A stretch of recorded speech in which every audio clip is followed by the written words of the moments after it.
Hi and welcome to Slick Willy Flying. What we're going to do is another flatwing. Today we're going to do an EP fiber flatwing.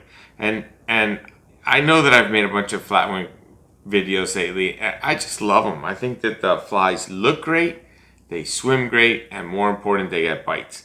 So in the vise I have an example of what we're going to do. We're going to make one slightly different but similar.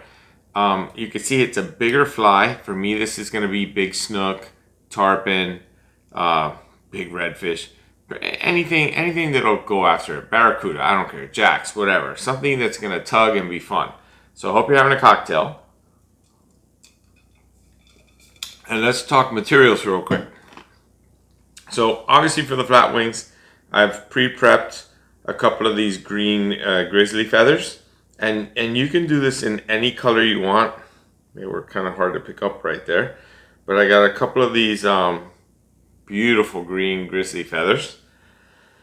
Additionally, on this one I had 2 grizzly feathers, but on the one we're going to tie, I'm going to add 2 more feathers in this brown. And I think it's going to just give it more action, and it's just going to look really awesome.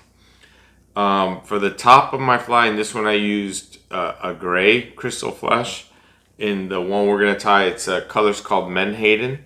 It's a greenish blue, very baitfish looking crystal flesh that we're going to use for the top. For the belly, I'm going to use sculpting flash fiber in natural belly. Probably put a couple of strands of Flash Blue Mirage Opal in between some of the feathers. And I'm going to wrap the shank of the hook with a little SSS braid, flat braid. Very, very simple.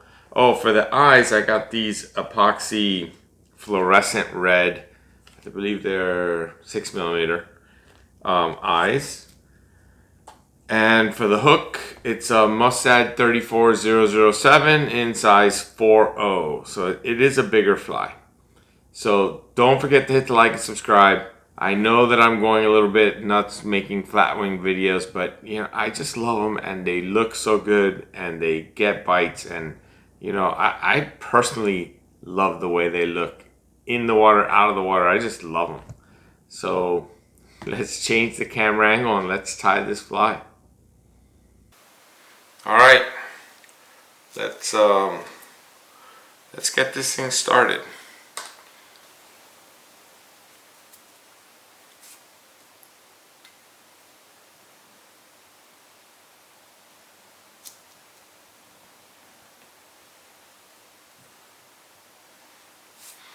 All right, I like to put, you see me do this on a lot of my other videos, I like to put a little bit of super glue on the hook shank just to help keep everything from spinning.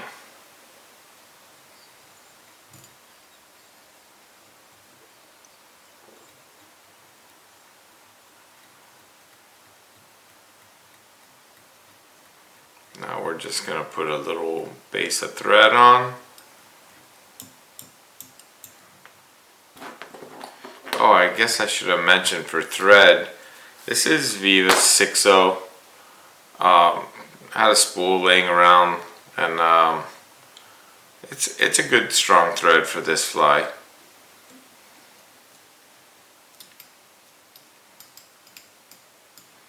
Okay, so the first feather that I'm going to put on is one of my greens. I'm going to basically sandwich the tan feathers with my greens. And you really should be a little careful. Make sure that the super glue is very dry. I'm not sure if this super glue is dry or not.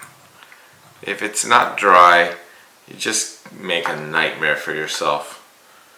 But I'm going to assume it's dry for the video. So all I'm going to do, I'm going to use the majority of this feather, but I'm going to go ahead and just give this a loose wrap right in the back or 2, making sure that I like the placement of this feather. And then if it's too long, it's a little long, I can always draw it in a little bit, just like that. And that's probably a good length right there. Now I'm going to take one of my tan feathers and I'm going to just go ahead and place it right on top the exact same way, and another 2 loose wraps, making sure that I keep everything as well placed as I can, because now is when I can adjust any placement issues. I want these to lay flat on this hook. That looks pretty good. So since I like the way those are and I don't want them to move, I'm going to go ahead and wrap up the hook shank a little and kind of just lock those in. Perfect. They came out pretty darn nice.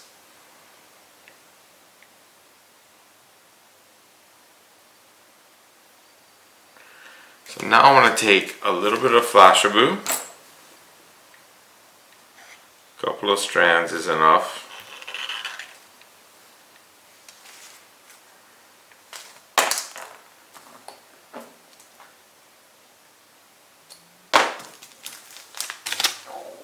As evenly as I can, I'm going to go ahead and put these on my thread.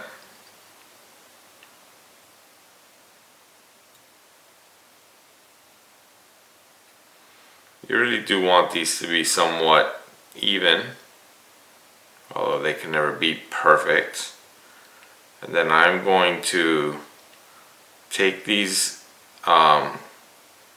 take this Flashaboo, and I'm going to tie it in right on dead center top of the hook, so that they're as centered on these feathers as possible. And I'm going to go ahead and just trim them one at a time, about the length of the overall feather.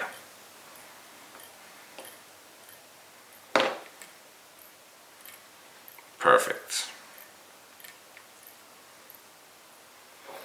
So now I'm going to take the brown, or tan, it's actually brown. It looks a little tan when it's just one. It looks very brown when it's on the cape.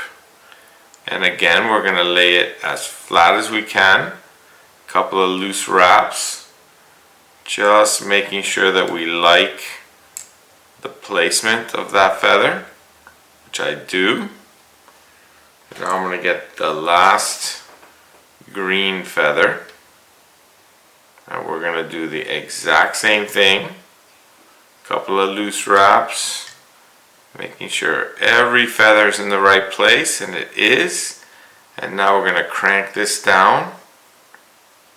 Oh, that came out so good.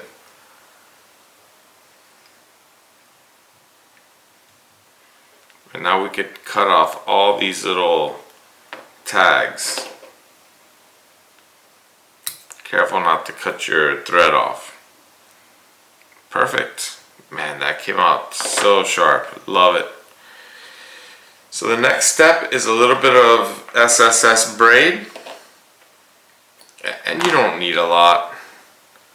This is just to give yourself a little bit more color in case the hook shank shines through.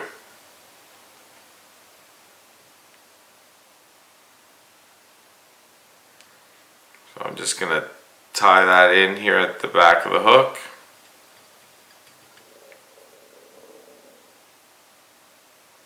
Just like that.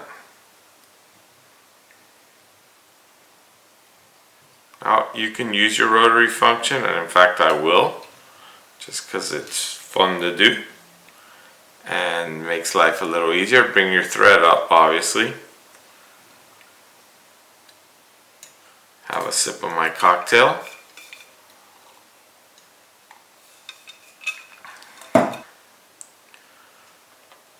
Alright, so I find it's easy to just grab a hackle plier and the rotary function, and we just work our way up the hook shank. We want to end about, I don't know, 1/4 of an inch, maybe a little more from the eye of the hook. There's no like perfect spot.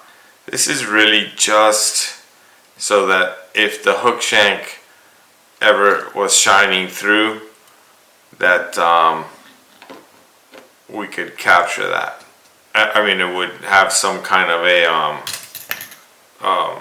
little something to it, a little color to it. That it wouldn't just be a bare hook shining through. And that little tag right there we can trim off. Pretty simple. Really not a lot to that. There's like literally nothing that you can make wrong there. Alright, so next step. I'm going to go ahead and do the belly first. So I'm going to flip the fly over. And all I'm going to do, I have this piece of sculpting flash fiber. It's a thin piece, but I took the entire length, so it's kind of long. So I have an option. I can either cut it in half right now, which I'm going to. And now I'm going to go ahead and put this on the hook. And I'm not going to put it on the hook. I'll put it on the hook this way. And we'll just tie it in kind of like a little bit like a reverse tie. We'll distribute that somewhat. I'll bring the rest of it back now. There we go, a little farther. Where you end your thread is where it'll actually fold back. And now for me it's important that this is pretty evenly distributed on both sides of the hook. So I'm going to give this a couple of loose wraps, and then I'm going to check to make sure that I actually have a little bit of belly fiber on both sides of the hook. And I like that, that's good.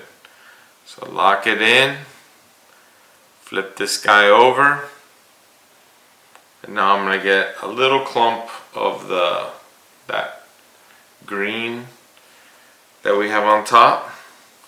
I want this one to be a little bit thicker than the natural belly, and I also want it to be longer. I want the bottom fibers to be a little bit shorter, so it looks a little bit more like a baitfish body. So I'm going to go ahead and put this clump so that it's about 3/4 of the way to the end of the tail, and all of this is going to get trimmed. So I'm going to go ahead and a couple of loose wraps. And now I'm going to use my fingers to make sure that it's somewhat distributed around the hook shank a little. I'm going to bring my thread to the exact same tie-in point as the belly. And now I'm going to go ahead and bring this back. Such a simple tie, but it just looks so good. Just like that, making sure that we have some good distribution, and I'm going to go ahead and lock that in. I'm going to make a wall in front first, and then we can lock it in. Perfect. And that's coming out just perfect. And now it's a whip finish.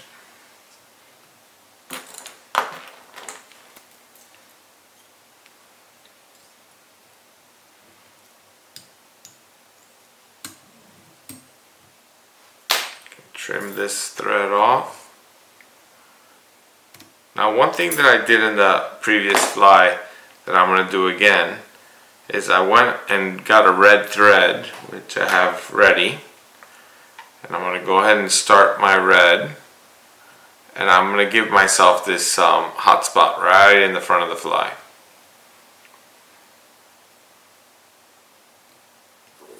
And I love the way it looks. And I just think it gets more bites.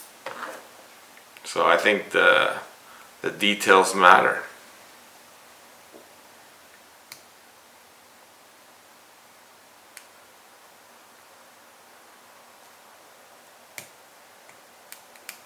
And this is literally just to give it a little hot spot. You could have done it with a marker. have this fluorescent red, and I just think it looks great.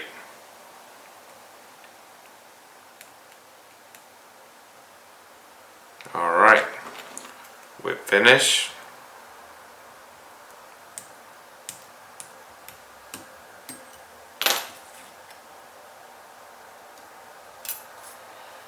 Alright, so now it's trimming. So right away, this is a little too long and a little too bulky. I like to use a little bit of a bigger scissor when I make my first cuts. And usually I pull it out of the vise when I do this, so hopefully this is going to go okay. But I'm just going to start giving it this baitfish kind of a look. And what you need to be very careful now, that you don't trim away the Mirage Opal that's between the feathers. That's the only thing you don't really want to trim away. Now the bottom, there's no way I can do the bottom in the vise. It's impossible. So I'm just going to carefully pull out some of these fibers.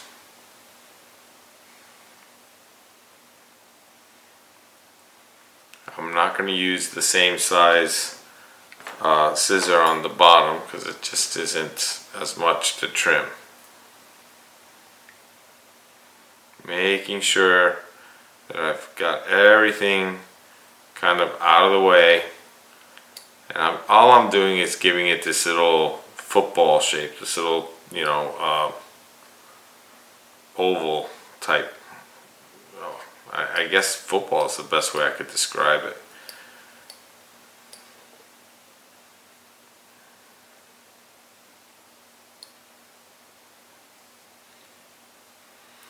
Then I'm going to take, and I'm just going to carefully trim up some of these crazy longs.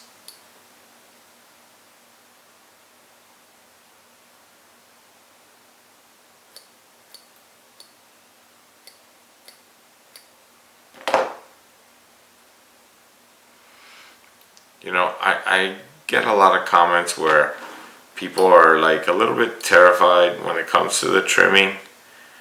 You know, you really shouldn't be. Trimming is not a big deal. It's actually a lot of fun to do.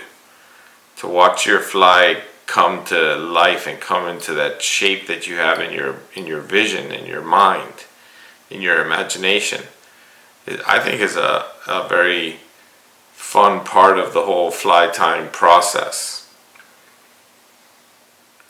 Alright, we are close enough that we can switch to applying the eyes.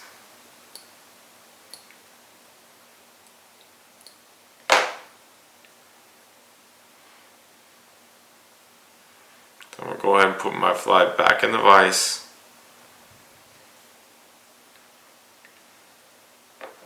It's starting to get that shape that I'm kind of going for.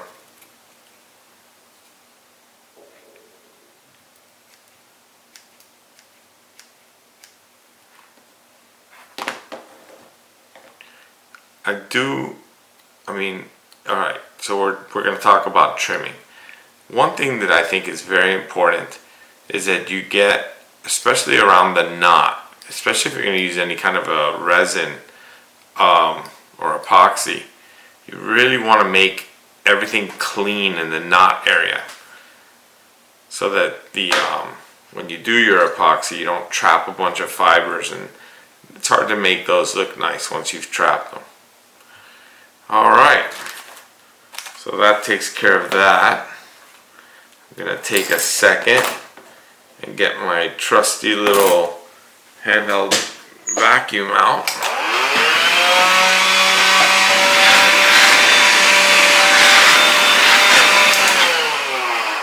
Makes my wife happy.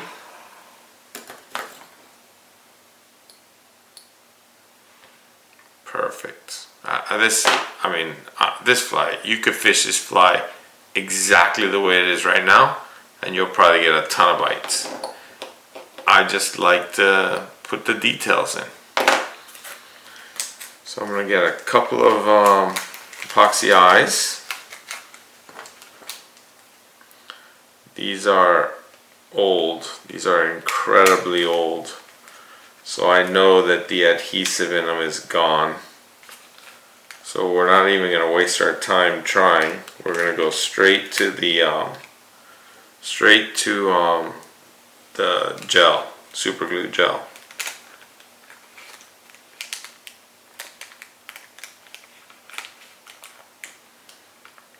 Yeah, sometimes these are not easy to get out of the package, but I got them.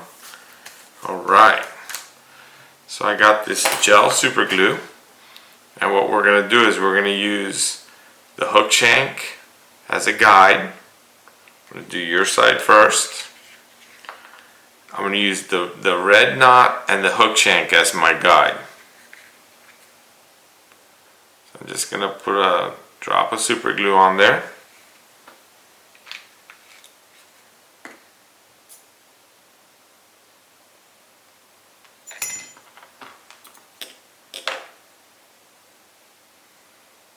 I'm going to drop that in there, and honestly, you've heard me say this in the past, once there's super glue on, I really don't like using my fingers. It seems like every time I try to press and move stuff with my fingers, I just make an absolute mess.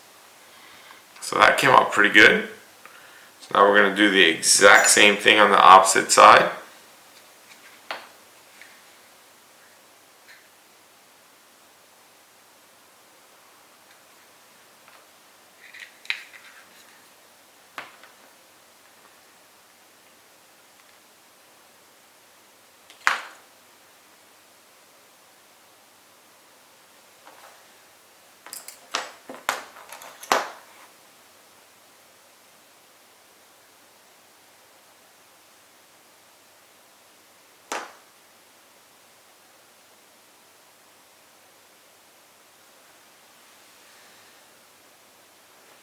Double check that they look alright. I think they look great. That turned out good. Good. Alright, so the last thing to do is the actual epoxy. And I'm going to go ahead and start the epoxy by putting a little drop on the knot itself. I'm not even going to the eyes right now.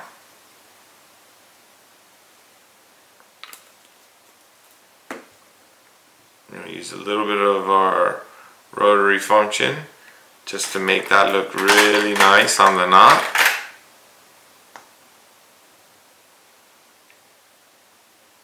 And it does, it looks really sharp. And we zap it.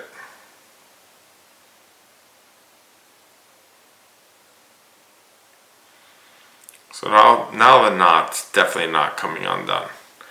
But we do need to protect the eyes because the super glue is great. Super glue is tough, and a lot of people stop right there, just super glue.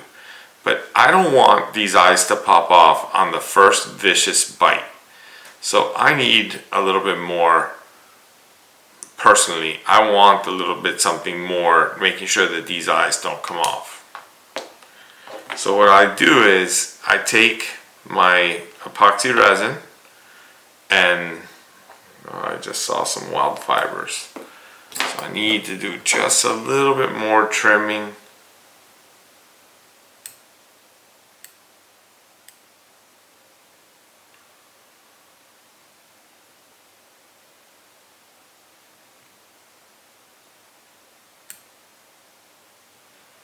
Alright.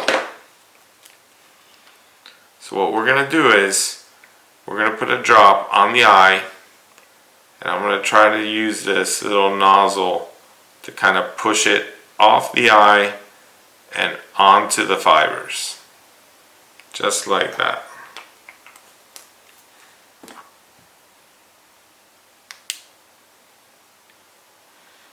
And now this is way tougher.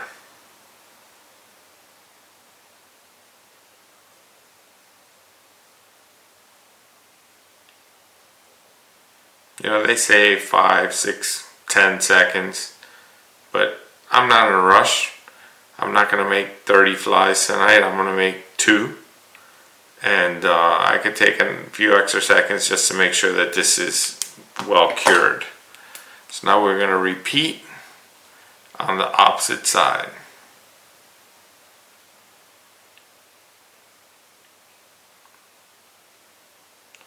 And you know, this fly, you're only limited by your imagination. You could tie this fly in a huge amount of sizes, any color imaginable. You know, you can match what you have swimming in your waters. I personally am a huge believer that if you get the size, if the size is right, that's a big part of the battle. And if you can get size and color, you'll get bites. There's just, I think size and color are the two most important variables. So the last thing I'm going to do, I'm not going to put a huge amount of resin on the head, but I'm going to put a little bit right between the eyes here, connecting the eyes right in the front. And that's going to help lock those in. And then I'm going to do the same thing on the bottom.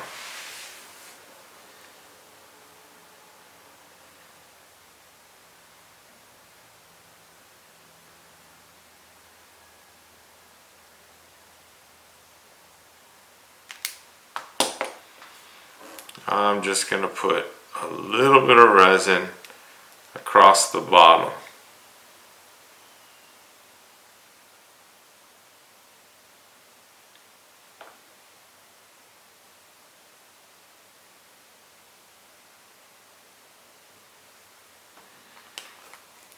Just kind of lock this whole thing in.